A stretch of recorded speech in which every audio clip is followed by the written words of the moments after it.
Welcome to the Inside Scoop Live podcast, where indie authors get personal about their books, their writing, and their passions. I'm your host, Sherry Hoyt. Join me for some lively conversations with debut indie authors and seasoned veterans alike. It's a great place to find your next amazing read or even get inspired. So sit back and enjoy the show and let me know what you think. Hi, everyone. Author Paul Sturm is here today to talk with us about 3 of his books: My Favorite Girlfriend, Golfing Adventures with Frankie the Witty Caddie, and More Golfing Adventures with Frankie the Witty Caddie. My Favorite Girlfriend is a blended coming-of-age story, romance, and sports memoir. It's a throwback to simpler times and a reminder to enjoy every moment of our lives with a message that just might inspire readers to rise above any challenge and take a chance with that girl, try out for the basketball team, or anything else that might take you outside your comfort zone to realize your dreams. Sturm's Golfing Adventures series are told from the perspective of 14-year-old Frankie, a witty caddy whose hilarious words and outrageous antics provide golfers with some unique experiences during their game. Before we get started, here's the inside scoop on the author. Paul Sturm actually started writing poems as a teenager, attempting to impress young ladies, though to no avail except for a smile or two. Many years later, the author worked in a high-pressure career, prompting him to escape by reading and writing for the fun of it. The author's amusing sense of humor provided the perfect backdrop for his hilarious books. Paul has a B.S. from the College of William and Mary, an M.B.A. from the University of South Florida, and is a certified public accountant. Paul Sturm is married and has 3 children and 3 grandchildren and lives just outside Washington, D.C. in a Virginia suburb. You can learn more about Paul Sturm and his work at paulsturmauthor.com. Well, hi, Paul. Welcome to Inside Scoop Live. Thank you very much. I really appreciate you having me. Absolutely. And we have a lot to talk about today. So let's start with My Favorite Girlfriend. What is this story all about? My Favorite Girlfriend is a humorous, heartwarming, romantic comedy about how a scrawny, funny-looking kid, me, growing up, was looking for the girl of his dreams, and with very little success. Oh, no. I was able to date a number of women who never thought of me as the guy of their dreams, but I was a lot of fun. And they really enjoyed being with me, but they were always looking for somebody else, quite frankly. But I had a great time. Yeah. And that's what I wrote about. It's a coming-of-age book. I wanted to focus on growing up in a place called Park Ridge, New Jersey, which is like Lake Wobegon. It's so beautiful and wonderful. All the guys are handsome and all the women are smart, that type of thing, and beautiful. So I wrote about that, and also my time at College of William and Mary. And I describe all of those situations, including, for example, when I first got to William and Mary, I was set up with perhaps the ugliest woman I ever saw. And I had trouble looking at her first, but she was so interesting that I was so enamored with her by the end of the date that I asked her out for another date, and she rejected me. She said I just wasn't her type. So that's kind of what I experienced in high school and in college for a long time. Yeah. But it was great fun, great fun. So now it reads kind of like a novel, but it's a memoir, in fact. That's right. It's nonfiction. I focused on all these things that occurred during my life. I had a wonderful time in Park Ridge. Not so great time at William & Mary, to be honest with you. That was tougher. Though I met a friend of mine that I say in the book, like a brother to me, introduced me to a number of different young ladies up in Washington, D.C., for example, and other places.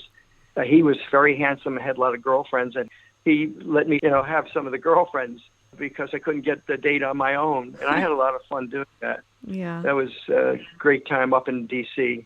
with Lizzie Peters as one of the girls, for example, and she was unbelievable. You have a lot of great stories in your book, for sure. And what I'm always impressed with, you mentioned your memory, and that's what impresses me most about memoir authors, because you have amazing recall. I can't remember anything. Maybe that's selective. I don't know.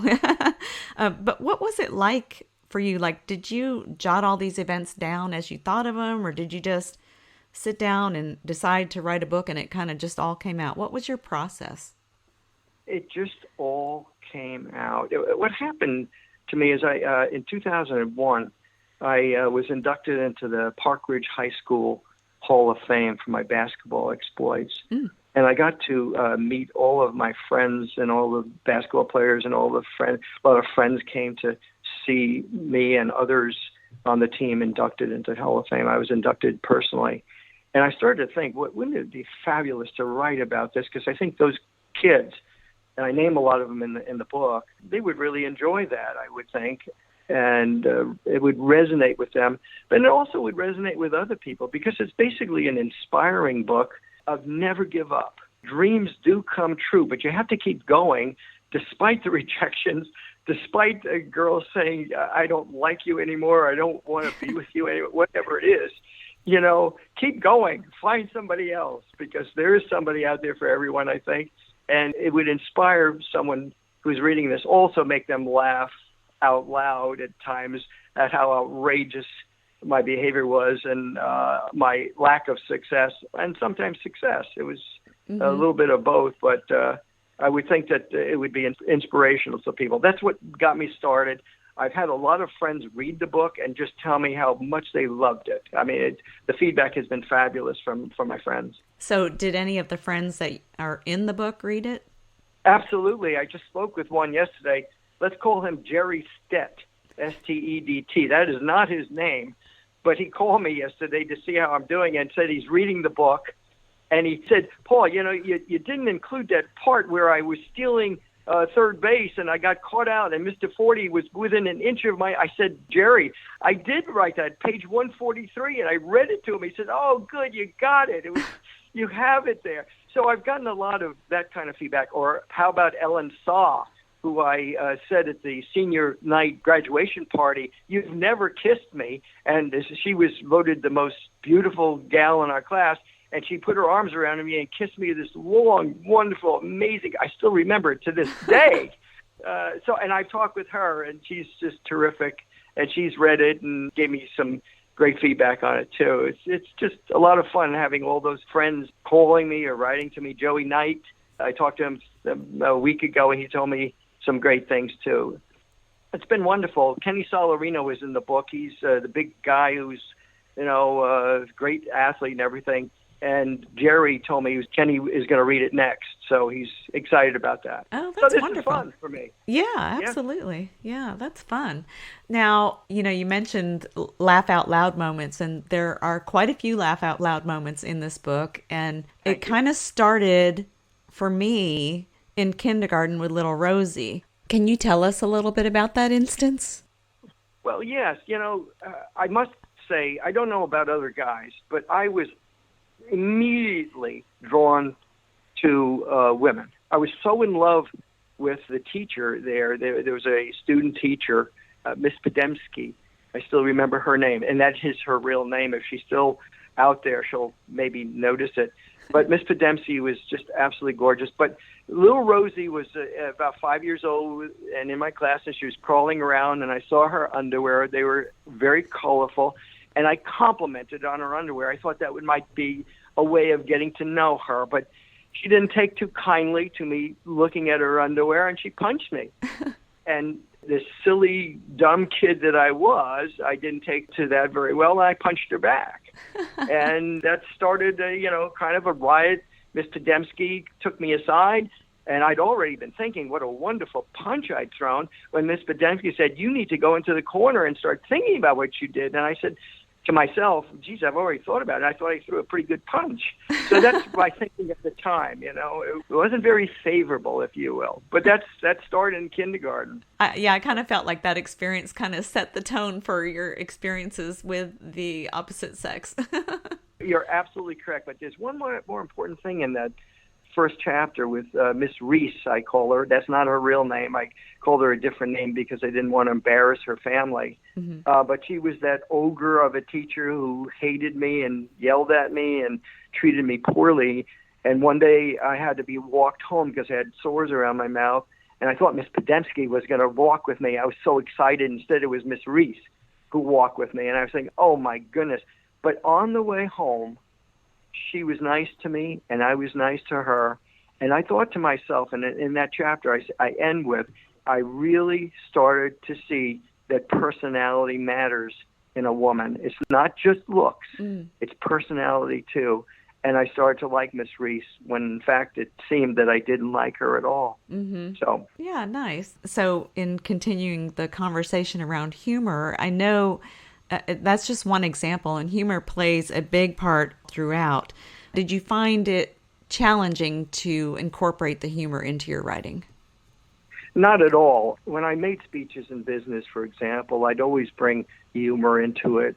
One time I was talking to a crowd and I was speaking about a technical subject, and then I said, just out of immediate, I said, does anybody understand what I'm talking about? Could you explain it to me? Because I'm not that technical, actually. And the crowd started to laugh and roar. So I had no problem writing this book and remembering instances that were very humorous. I mean, I talk about dancing with Mary Larson in sixth grade, my first co-ed dance. And I had been out in the woods, so I had poison ivy on my face. And she came to me to ask me to dance. No one else had done that. I was by myself all night long, but the last dance. And I immediately looked at her because of my poison ivy and said, but I have such a hideous face. Why would you want to dance with me? Stuff like that happened to me. Or, with Vicky Corral, my first big move, moving my arm around her. That was a big move, and then my hand ran into all those Coke bottles and knocked them all over the ground, and pretty soon Vicky, got up and left, and so left me, sitting there, and that was kind of outrageous. Or Lizzie Peters, who was Cal's girlfriend. I went to have Thanksgiving dinner with her and her family. That was very nice of them to invite me, and she brings me into her bedroom and says, "You're sleeping in my bedroom." I was on the floor, but it's so cold. She said, "Are you cold?" And she said, "Come on up here." So I slept with her, and unfortunately her parents came in the morning and were outraged. Oh my gosh. That actually occurred, and I said to Lizzie after they left, I said, "Boy, that went well." But it really didn't go that well. You know what I'm saying? Yeah, but you're alive to tell about it, so that's good. Oh, and then how can I forget Ann Mason, really gal I fell in love with. And she was really something, going to the cemetery at night and the car wouldn't start. We thought people were coming after us. We were going to die. And then her idea to drive into an empty garage on our way home and start having an argument until the people who owned the place came out to find out what was going on. We thought that would be really cool with someone we didn't know. Unfortunately, it was someone that she knew. Oh, no. And we had gone into the wrong house. She was tremendous acting ability that night, making it look like I was a horrendous person. It was really pretty funny as we drove away. I told her when we left, I said, we should do this again, but let's pick somebody that we don't know. What do you think? Exactly. Exactly. Now, you have so many stories. Did you leave any out? When you started writing and you got all this stuff down, did you realize, oh, wow, I've got too much information? Or how did that work out? Yes, I hadn't thought of that as a point of view. But, it's funny. I should tell you that I wrote another book before I did the memoir. It was tentatively titled Going Home Again with the Coconut-Headed Kid. That title, The Coconut-Headed Kid, comes from when I was caddying on the fourth hole at Riverville Country Club. It runs right by the highway. And these four kids in a convertible stopped, looked at the golf course and said, "Hey, Coconut Head." And I was the only one around. It wasn't until then that I knew that I was coconut-headed. I had no idea. And it wasn't a very beneficial statement, I got to tell you that. I could have talked about that, but I decided to just stick with the story as I had it. Well, yeah, so the golf adventures weren't really a planned part of your memoir. Well, yeah, I was thinking of doing the coming-of-age type story, and this was the reason why. Number one, I didn't think people would like to have it extended any further. And number two, I have in the back of my mind writing about my business career, which happened later. I've thought about that.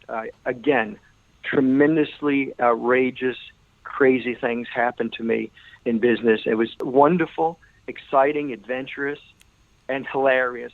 I'll give you one example. I was in Malaysia, and I went to a club that night. They got me out finally. I'm not a very social guy sometimes at work, but they got me out to go to this place, and all these beautiful women started dancing with me and wanting to dance with me, and it was really fun. So the next day, I'm negotiating with the customer, and I make this proclamation. I said, "I am handsome. I've become handsome." And the leader of the other side said, "How do you know?" I said, "All these women from this club wanted to dance with me last night. I'm better looking than I think I am." And he said, "No, you're not. Those were all working girls." I said, "What? I didn't know that." That's very typical of what happened to me in my career. Just funny things like that all the time. So I was going to write about that at some point. So I kept it coming, My Favorite Girlfriend, to my coming of age time frame. Yeah, that's smart, because you got to stop somewhere, or else you could keep writing, forever. Yeah. I'm curious, what does your actual favorite girlfriend think about all your shenanigans? Well, I would tell you, she loves them. She's the only woman in my life, seriously, that ever told me she loved me. And she loves my crazy, adventurous, spirited desire to go and do something. She calls me the idea man. And a lot of my ideas really are terrible. But some of them are really cool, she said. And she loves all the shenanigans. She is a bibliophile. She's really very, very bright. She read my books and edited them. I make a comment one time to somebody, she's the best and cheapest editor I've ever had. She really loved the book, and the shenanigans are still happening. How can I say that? Yeah. Well, that's nice. Yeah. What is it that you hope readers take away from reading My Favorite Girlfriend? Well, my hope in writing this was to create a smile. I want people to realize that no matter what is going on in their life, never give up. I want it to be like an inspiration. I want it to be hilarious, funny, but also an inspiration to people that they should never give up, because you just keep following your dream and it will come true if you keep going. And I think it was that kind of concept, plus the fact I wanted my friends back home to reminisce with me, to go back in time and be kids again in a manner by discussing all the things that went on. So it was a combination of those things. I would like readers who don't know me, who don't know anything about Park Ridge High School or William & Mary or anything like that, to come away with a smile and make them happy each day that they read a bit about it. I had a neighbor came over to me and said, it was just a wonderful story, and I loved every bit of it, and thanks for writing it. And that was just absolutely marvelous for me. Absolutely. It's an inspirational story, and the timing of it with the world that we're living in right now, it is perfect. You know, for readers of a certain age and a little younger, I mean, it's kind of a throwback to simpler times. Now, maybe today's kids won't get that, but I think if kids today were to read that book, they'd be like, wow, y'all had a lot of fun back then, you know?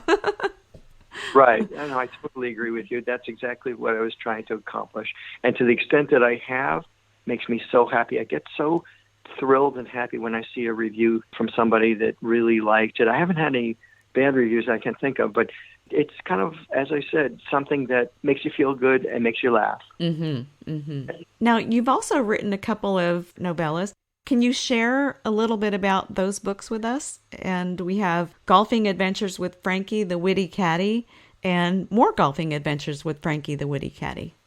Yes. Well, as I mentioned earlier, I initially wrote a book called Going Home Again with the Coconut-Headed Kid. And a lot of the stories that I wrote in Golfing Adventures with Frankie the Witty Caddie and More Golfing Adventures come from that book.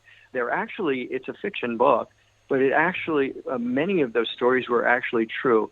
For example, in Golfing Adventures with Frankie the Witty Caddie, there really is a fellow by the name of Bob, and he played with a foursome that were just horrible golfers. And by the way, I am Frankie. I'm Frankie. And I had a big mouth, and I was always spouting off about something. And I gave them a really hard time in a very humorous manner throughout the book. For example, when Bob couldn't get his ball on the fairway, I complimented him, saying very few people can keep the ball off the fairway the entire time. Way to go, Bob. And he didn't think that was particularly funny. Or I guess I think he did. He was a really nice fellow throughout that scenario, especially on the fifth hole when he was going from side to side to side with his shots, and he was getting angrier and angrier. And then in the book, I help him, and I detail how I helped him. It was kind of an outrageous scenario. Yeah. But the book does come from real life. I really did caddy for Bob, and the Lance brothers, it's not their name, Teddy and Bernie, that's what their first names were. By the way, I tried to get in touch with them. They didn't return my call just to tell them I wrote about them. And they were outrageous, particularly Bernie, who had this plastic golf club that he kept swinging. I was stunned that he was playing with it. He was kind of a weird guy. He also had something I didn't tell you in the book. He had a golf club that he would unscrew and drink whiskey from. I didn't put that in the book. I didn't think that was appropriate for children. But he used to drink from his golf club occasionally, and that was kind of fun. And that story about Ozzy and myself, I was lying down waiting for balls to be hit, and Ozzy saying, "It's just about ready to hit you right here." The ball, had my eyes closed, and it nearly hit me.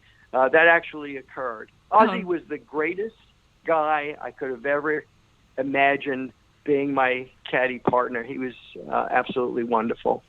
So he kind of showed you the ropes? He did. He was caddying before me. A year or two later, he got his 55 Chevy so we could drive. I never wrote about that, but we could drive to work when we got steadies. Well, when we got steadies, the Lance brothers were steadies of ours, both Ozzy and myself, and we called them the Black Doctors on Sunday. Didn't write about that yet. I could do that some other time. And the Black Doctors would invite Jackie Robinson, Frederick Morrow. These are really famous, but Jackie Robinson, of course, was the baseball player, and I caddied for him a number of times. I always tried to get a relationship with Jackie. I was always trying to make him laugh and telling him stories or, all kinds of things. A lot of times he would chuckle. He would never talk to me, but he would always chuckle at something I was trying to do with him. So I didn't get the relationship with him that I would have wanted, but I think he liked me. I mean, I could tell that he had a fondness for me in a very quiet way. By the way, he was a fabulous golfer. Oh, wow. Absolutely fabulous golfer. Yeah. Nice. Compared to all the others who were terrible. Most of them were terrible. I know your book, in both books, you cover several different golf outings, and they all sounded like horrible golfers, which... Well, Bob and his players were so bad that one time one of them was behind a tree and asked me what he should do. And I said, just aim for the tree, knowing how you hit. You'll never hit that tree. And he didn't. When he missed the tree and got close to the green, he put his arm around me and said, you're right. You're a wise ass, but you're really right. It was kind of funny. And the Lance brothers were they were frumpy, funny-looking, really rich construction guys that really weren't that bad. They were pretty good, by the way. But it was hilarious playing for them because they were always losing a ball and not wanting to take a penalty stroke, and an animal stole it and all this kind of stuff. It was pretty fun. One time, Ozzy and I were barking like dogs to make it look like his ball was stolen, That was kind of funny. Yeah. Let's not forget the ugly caddy contest when Teddy thought I was his caddy because I was uglier than Ozzy was. And then we got into an argument who was uglier, Ozzy or myself. That was pretty funny. That's funny. Now, Frankie is a 14-year-old when he started. Tell us a little bit about what motivated Frankie to go out and caddy, because that wasn't his first money-making excursion. Not at all. Frankie, myself, I wanted to be a garbage collector. I know that's crazy, but when I was 14 years old, there was an opening. The local guy, Phil, I call him Ibella, that was not his name, but Phil Ibella was the head of the garbage collecting company in the town, and I applied for the job. He went to my father and said, Frankie, Paul is not big enough. He can't handle that. I'm sorry, I can't give him the job. So I went out and, lifted 2 cans when he was coming with the truck to show him I was stronger than he thought he was. And it was funny because he said, you're really strong. Is there anything in those cans? I said, yeah, they're full, but he didn't give me the job. He had already given it to somebody else. So I had no opportunity to make money except I did lawns. I did weeding the Perez's bushes. They had stickers in them, and I was bleeding. And the only nice thing was Mrs. Perez, who was English, would come out with tomatoes and water for me. She was very sweet. But then Ozzy came down riding his bike, saying he just got back from caddying and he made all this money and it was a lot of fun and all this stuff. I begged him to take me with him, and he did. Ozzy was one of the greatest guys I ever knew, and he said, "Sure, I'll take you." And we left the next Saturday, I think, at 4:30 in the morning to get to the caddy shed earlier than anybody else because it's first come, first serve. Mm. It was an indication of my outrageousness, and I'm not proud of it. But when the caddy master came and said, "Who was here first?" I said, "I was." It was really Ozzy and myself. And then I realized, no, it was Ozzy and me, and I felt bad, But did Ozzy get angry or anything? No. He just, that's wonderful. If you want to get out first, that's your prerogative to do that. He was just a really nice guy. He was much nicer than I could ever be. Oh, that's nice. I love that story. We could be talking about a very different set of books right now if you'd gone into sanitation. Yes, that would have been something. The fellow who got the job stayed there for many, many years and did very well. I know he invested in some real estate at the direction of Ibella, and they did very well together as far as I can recall. So nice. I might have made it a wonderful career. I wanted to be I thought that was a great career for me at that time. Yeah. I did. Matter of fact, a lot of the work that I did in the Fortune 500 company that I worked for, a lot of it could be considered garbage collecting because I was cleaning up some trash a lot of times. Now, along with the hilarious efforts of the golfers and the caddies, readers will also pick up helpful tips and rules of the game. Yeah. What made you decide to incorporate that into these books? I can't say that I did that with the idea that it would be funny. It's not funny. What I wanted children and young adults and adults who read it, if they don't really know what golf rules are, I wanted them to know what it was. I felt that was really important. Matter of fact, when I wrote my first book, they had changed the rule. It used to be that the caddy would hold the pin and then pull it out before the ball came, and that rule change occurred that you could hit the pin and use it. So I made a change to the book. I went back to publisher. I said, this is a huge change. I need to change the book. Because I wanted people, young kids particularly, to know the rules of the game and maybe get interested in playing. That was my idea behind it. I even had one of my friends who's a real big golfer read it to see if there's anything I missed or did I say anything wrong and all of that. Okay, that's great. Now, you mentioned a wide audience range for these books, but you geared it towards teens? Well, yes, it's viewed as fiction, and I thought to myself the audience would be children, over 5 perhaps, young adults, and a lot of adults have read the books too and given me very nice reviews. Again, they're funny, they're outrageous, and they speak to having fun on the golf course. Mark Twain said it's a good walk ruined. A lot of people have said bad things about golf or, funny things about golf. But it's really a great game, and it's a great way to escape from the pressures of work or school or issues that you might have. It's a nice way to get away and reading my book and maybe even playing the game. So I was trying to accomplish a lot of things by writing those books. Now, you mentioned maybe there might be some more stories coming. Yeah. I mean, if I wrote another Frankie book, I would definitely consider Swearing Sarah. Swearing Sarah was a lady, and there were very few ladies in those days that played golf, but I caddied for Swearing Sarah, and I have never forgotten her. I don't know if she's forgotten me, perhaps so, but I never forgotten her. I mean, here's a lady who called me a little, and she used the word starting with S when she saw me, and said, there's no way you're going to be able to pick up my bag, you little scrawny S. And I said, yes, I will. And I showed her. And she said, well, all right, we'll give it a try, So that's how it started. And she had a profane mouth. And they didn't have bathrooms on the course. A lot of guys would go behind the bushes and stuff. So she grabbed me by the collar, dragged me over. She says, "I've got to go to the bathroom. Now turn around," she said to me. And then she said, "If you turn around and look, it's the last thing you'll ever do. You hear me?" And it was just incredible to be with her. She was so outrageous.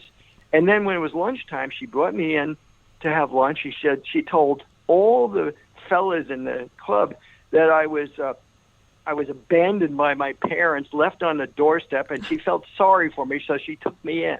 That's what she told everybody. Sounds like you two were a good match, actually. We were. She hugged me when we were done. I hugged her too, and I've never forgotten her.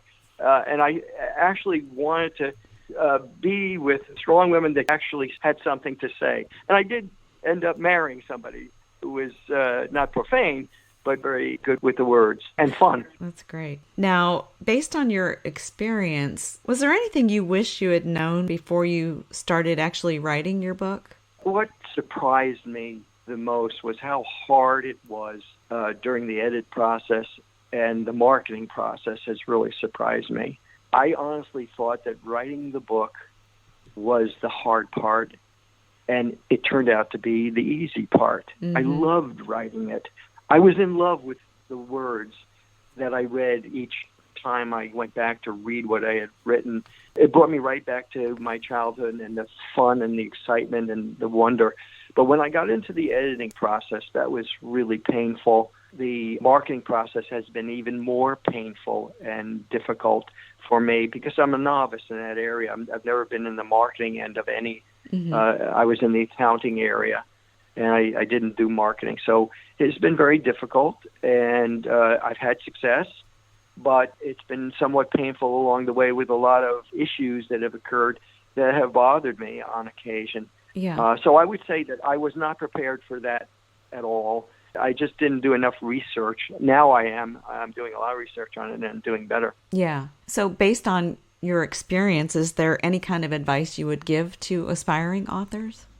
Yeah, I would say to anybody who wishes to write, if you enjoy writing and especially enjoy reading what you write, and especially if someone other than you that is not your relative enjoys what you write, it's all worthwhile.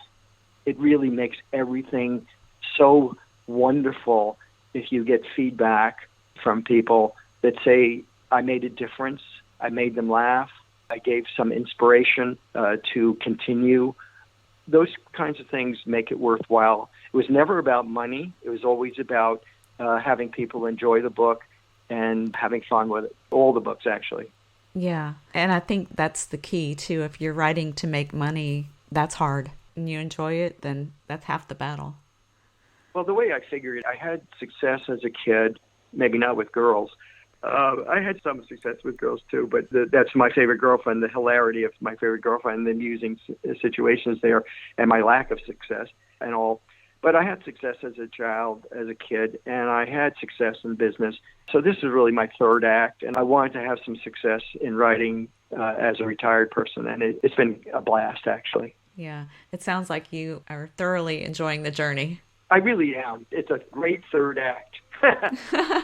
Well, Paul, is there anything else you wanted to add today? I've really thoroughly enjoyed writing, and I am continuing to write now, and it gives me an escape from the issues that you mentioned earlier in the world today. It allows me some downtime, and I read a lot too, but I'm doing a lot of writing, and it just makes me feel good. It makes me feel better by escaping a bit, and it has always been that for me, and hopefully for other people who do some writing. Yeah. Oh, well, good. Well, perhaps we'll see some more published works from you in the future. I sure hope so. Well, Paul, thank you so much for joining us today and for sharing a little bit about you and your works. Great conversation. Fantastic. Thank you very much for having me. Thank you for joining me today for my interview with Paul Sturm, author of My Favorite Girlfriend, Golfing Adventures with Frankie the Witty Caddie, and More Golfing Adventures with Frankie the Witty Caddie. To learn more about Paul and his works, visit his website at paulsturmauthor.com. And be sure to listen to our other interviews on InsideScoopLive.com.